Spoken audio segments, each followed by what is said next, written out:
les organisateurs de cette activité, remercier et féliciter les formateurs et les formatrices, mais aussi exprimer tout mon soutien à Madame Irène Massangou pour son initiative et à travers elle, l'ensemble de l'équipe qui, nuit et jour, travaille pour améliorer les conditions de vie de nos filles, femmes de demain. Et nous ne pouvons que soutenir son initiative parce qu'elle concourt à matérialiser la vision du président de la République. Et cette vision qu'il a assignée au gouvernement, améliorer les conditions de vie de nos concitoyens. Vous avez vu combien les bénéficiaires sont heureuses. Et à travers cette action, elles vont quitter une attitude pour adopter une autre. Et l'une d'entre elles vient de dire qu'elles sont désormais autonomes, indépendantes. Elles ne peuvent plus donc s'adonner aux activités peu recommandables. Je pense que c'est un bel exemple à suivre.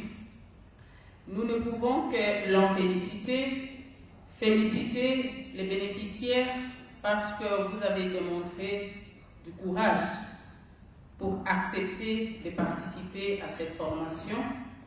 Et rassurez-vous que plus qu'hier, vous êtes indépendante et j'espère que vous allez mettre en pratique toutes les connaissances que vous venez d'acquérir pour subvenir à vos besoins.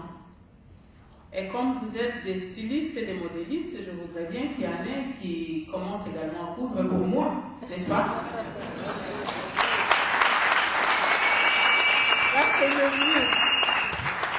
J'ai vu qu'elles étaient toutes belles, bien habillées. J'ai posé la question à Madame Irène, savoir elles-mêmes, elles ont fait leur tenue. Elle a dit oui, c'est des très belles tenues.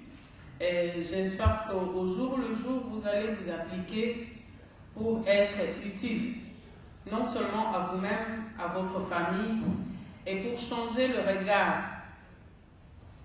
que les uns ou les autres pourraient avoir vis-à-vis de vous. Déjà que de manière discriminatoire, certains d'entre vous, on les appelle filles-mères. Je me pose toujours la question de savoir, on ne devient pas mère seule. Les garçons, on les appelle pas garçons-pères. C'est un problème de dire que c'est des hommes comme vous dont nous avons besoin dans ce pays.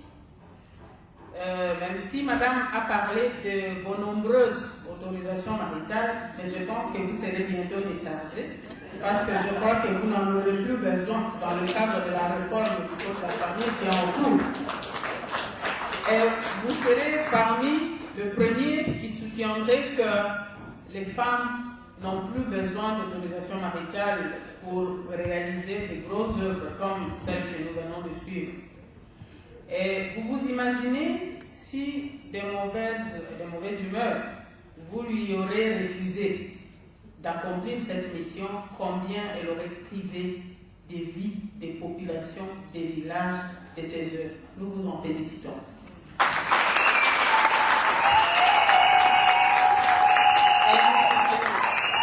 Nous voudrions vous considérer ce soir comme modèle des hommes dont nous avons besoin pour le développement de notre pays. Pour matérialiser, la réalisez pas ceci parce que vous en avez trop, mais c'est parce que vous avez un cœur, vous avez de l'amour et vous voulez partager avec des milliers d'autres. Je crois que c'est un exemple que nous devons toutes et tous suivre. Imaginez que chacune ou chacun d'entre nous réalisait ceci dans son petit village.